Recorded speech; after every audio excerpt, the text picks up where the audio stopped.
మంగళసూత్రాన్ని నమస్కరించుకోండి. అందరూ రండి. మాంగళ్య తంతునా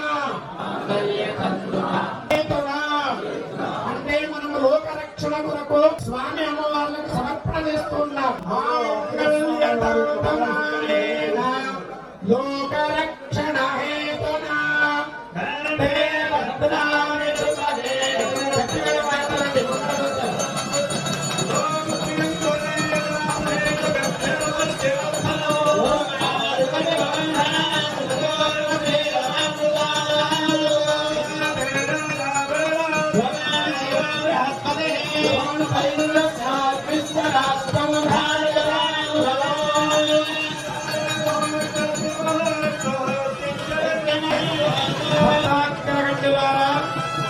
స్వామి అమ్మవారులకు మంగళసూత్ర ధారణ కార్యక్రమాన్ని అత్యంత వైభవోపేతంగా జరిగింది.